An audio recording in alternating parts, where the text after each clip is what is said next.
what she wanted. Akuna had customers from different class, the rich, the poor, the single, the married.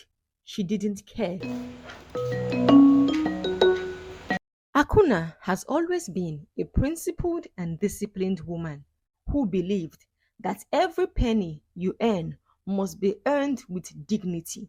She never believed in getting what she wanted by any ill or dishonest means. Akuna was married to a hard-working man, Emecheta, and they were blessed with two beautiful daughters, Oluchi and Somto. Her in-laws were always pressurizing her to give them a male child to continue the family's name, but Emecheta never allowed them disrespect his wife. Things fell apart when Emecheta died.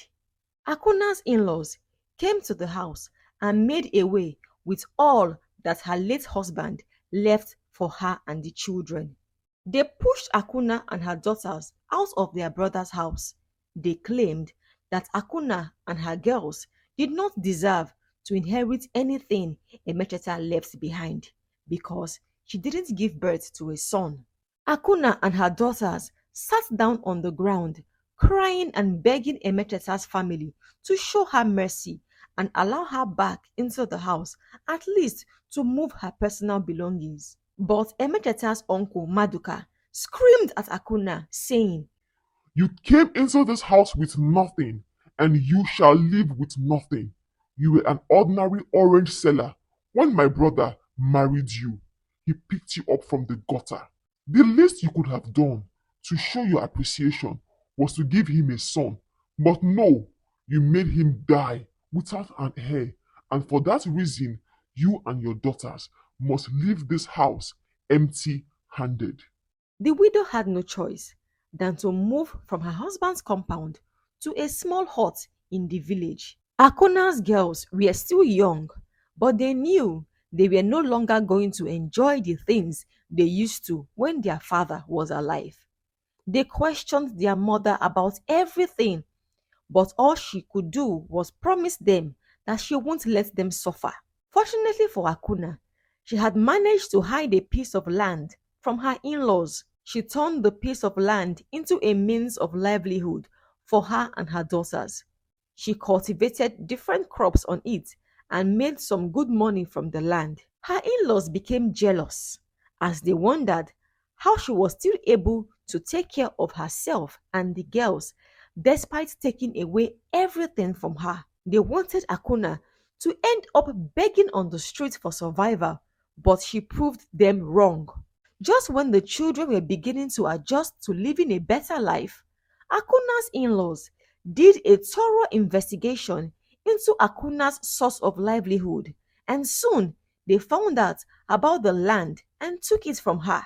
Akuna begged and begged them to give her back the land as she had no other means of taking care of their late brother's children. All her pleas fell on deaf ears. They threatened to cut off her leg and turn her to a cripple if she ever stepped her foot on the land. Akuna and her girls were back to where they started, even worse, with nothing to feed themselves. Akuna thought of several ways to take care of her children. She went around the village begging the villagers to allow her work on their farms while they pay her with a bowl of food to feed her daughters. Even though some of the villagers were moved with pity and wanted to help her, but her in-laws had already warned them against helping Akuna and her girls, so their hands were tied. The men who would dare to stand up to her in-laws wanted something else in return. They wanted to sleep with Akuna in exchange for what she wanted. With nowhere to turn and no means to support her daughters, Akuna found herself at the mercy of the village. Desperation clouded her days as she watched her children go hungry and their bright smiles fading with each passing day. One afternoon, as Akuna sat outside her small hut contemplating her next move, a group of men from the village approached her. They offered her food, while laughing and mocking her. Come, Akuna, One of the men said. we can help you and your daughters, but you must be willing to entertain us. Tears rolled down Akuna's eyes as she thought about her late husband when Emecheta was alive. These men wouldn't dare to raise up their heads to look at her, not to talk of asking her to sleep with them. One night, while Oluchi and Somto slept, Akuna sat down on the bed in her small dark hut and thought about all that was happening to her. She was a beautiful lady, and every man she met wanted a taste of her beauty. No one agreed to help her for free. She thought it was time to do something to save her children. She was desperate, and a mother would do anything to save her children, even if it cost her life. No one would give her a helping hand, and no one would let her earn a honest living. It was time to try something different. Since they all wanted to sleep with her before they can help her, Akuna decided to place a price on what they wanted. Instead of exchanging her body for a plate of food, she decided to collect money from the men. It was against all that she believed in, but she was a mother, desperate to save her daughters. They were all she had. I will do what you want, but you will pay money for it, Akuna said to Okore. Okore was surprised to hear Akuna's demands, but he could see that she meant business. He happily agreed to her demands, but there was a problem. We cannot use my house. I don't want my wife to know about this, Okore said. Akuna's place was not an option because of the children. She had promised herself to protect them from her bad decisions. They went back and forth for a while, but Akuna understood what was at stake. She needed the money. The only place available for them to use was her house. I will send my children out of the hut. They will wait outside until we finish, but we have to be fast about it, Akuna responded. You can only come in the night. I don't want people to see you coming into my hut, she added. Even though Akuna already made up her mind to sell her body, her moral standards still questioned her decisions. She convinced herself that her girls wouldn't know about what she would be doing with Okore. They were still too young to suspect anything. The first time was easy to cover up from her daughters and the villagers. But there was another man, and another man, and another man. Soon, Akuna was deep into prostitution. She no longer had the problem sending the girls out anytime her customers visited. Oluchi and Somto would leave the hut on their own when a customer visited. Men would come to her anytime they had a problem with their wives.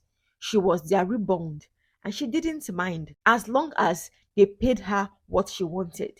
Akuna had customers from different class, the rich, the poor, the single, the married. She didn't care. She was finally able to provide for her children. They had enough to eat, but then came the stigma.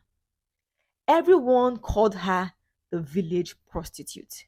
The name calling didn't stop her. Akuna had a goal and she was not moved. When she was starving, no one cared. So why should she care about their useless gossips now? But the issue is that she wasn't the only one that had to deal with the stigma. Oluchi and Somto faced ridicule anytime they stepped out in the village. Njideka, Oluchi's best friend, came to the house to play with Oluchi, and as they were playing, there was a loud scream from the street. Njideka's mom, Ifoma, heard that her daughter had gone to play with Oluchi, Akuna's daughter. She ran like a mad woman to Akuna's hut, screaming and calling out her daughter's name. As soon as she got to Akuna's hut, she saw Oluchi and Njideka playing. She quickly grabbed her daughter's hand and yelled, "Have I not warned you to stop playing with this prostitute's daughter? Do you want to end up as a prostitute?" Akuna heard the noise and came out of her hut. She tried to interfere in the matter, but before she knew what was happening, Ifoma gave her a dirty slap and warned her never to come close to her daughter again. You have stolen the souls of men in the village. Is that not enough for you? You want to start grooming little children? Akuna wanted to return the slap, but as she looked at her daughter Oluchi, her heart sank.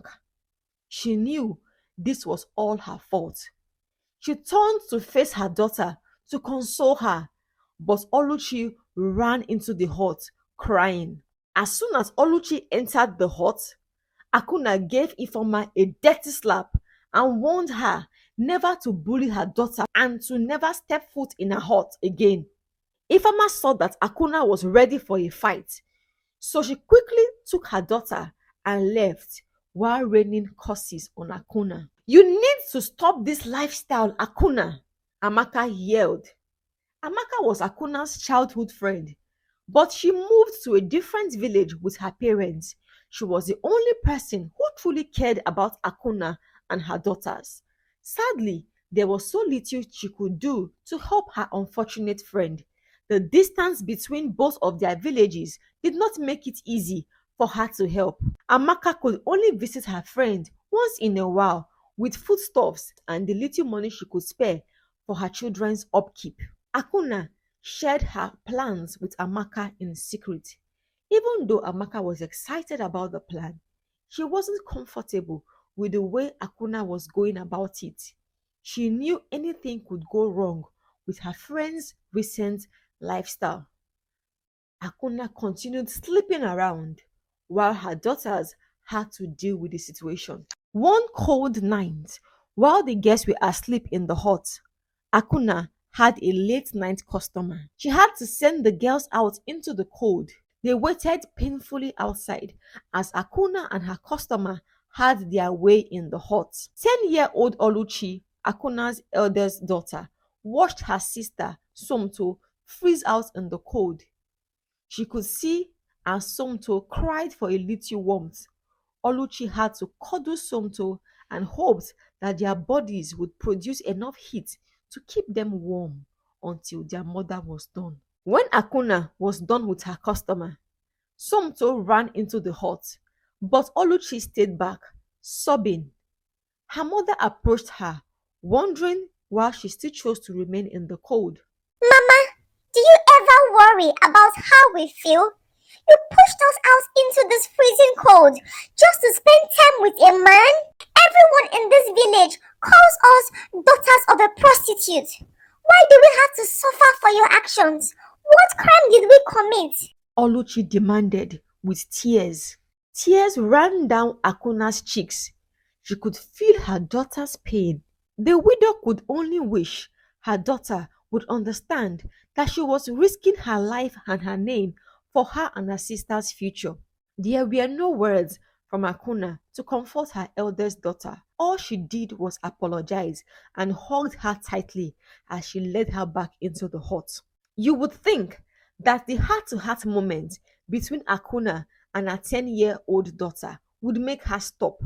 But no, Akuna continued bringing different men to the house for the money. Oluchi and her sister woke up one morning and found their mother still sleeping.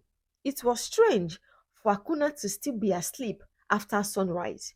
She was always the first to wake up no matter how late she went to bed the previous night. They tried to wake her up, but she could only mutter words to them. Her body was weak. What was happening to their mother? The girls were worried. They didn't know what to do. Akuna only managed to instruct them to prepare some basic herbs, which they did and gave her to drink. Days later, Akuna's health deteriorated, with balls visible on her face and other parts of her body. She could no longer entertain her customers. The news spread around the village like wildfire, and women who knew about their husband's infidelity with Akuna celebrated the news. She got what she deserved. Ifeoma smiled when she heard the news as she ran to the market square to spread the news to all who cared to listen. Her in-laws also heard about Akuna's illness, and none of them cared. Oluchi went to fetch the village herbalist. He examined Akuna and confirmed that she was dealing with a terminal and deadly disease and she was going to die in a matter of days. The inevitable end came knocking on her door faster than she thought. Akuna knew that trying to treat her was a waste of money. She risked her life and name to give her children a future. She called her girls together and shared with them a piece of her heart. Regret filled her eyes as she advised her daughters not to take the path she had taken, no matter the circumstances they found themselves. She made them promise her to make better decisions when faced with challenges. They could not stop themselves from crying as they listened to their mother. It was almost a replay of how their father died some years ago. Life didn't seem fair to them. Auntie Amaka will come and take you people away from this village. I have been saving some money with her. It will take care of you for a long time. I don't want you girls to grow up in this environment, not with the stigma you are already facing. Akuna died 4 days later. News went around the village that the village prostitute has finally died of an incurable disease. The village chief and council of elders decided that they would not bury Akuna in the village because of her sickness. They took her body to the evil forest and dumped it there. Amaka took Oluchi and Somto with her to her village. There, she raised them away from familiar faces. Akuna's daughters grew up into beautiful and hardworking teenagers. Amaka made sure that they went to school and didn't lack anything they needed. The girls also learned different skills with which they supported their late mother's savings and Auntie Amaka's support. Amaka took them as her own children and no one knew they were orphans and they never had to deal with the stigma of their mother's lifestyle. Thank you so much for watching. Please like, share, and do not forget to subscribe to my channel and drop your comments in the comment section. Bye.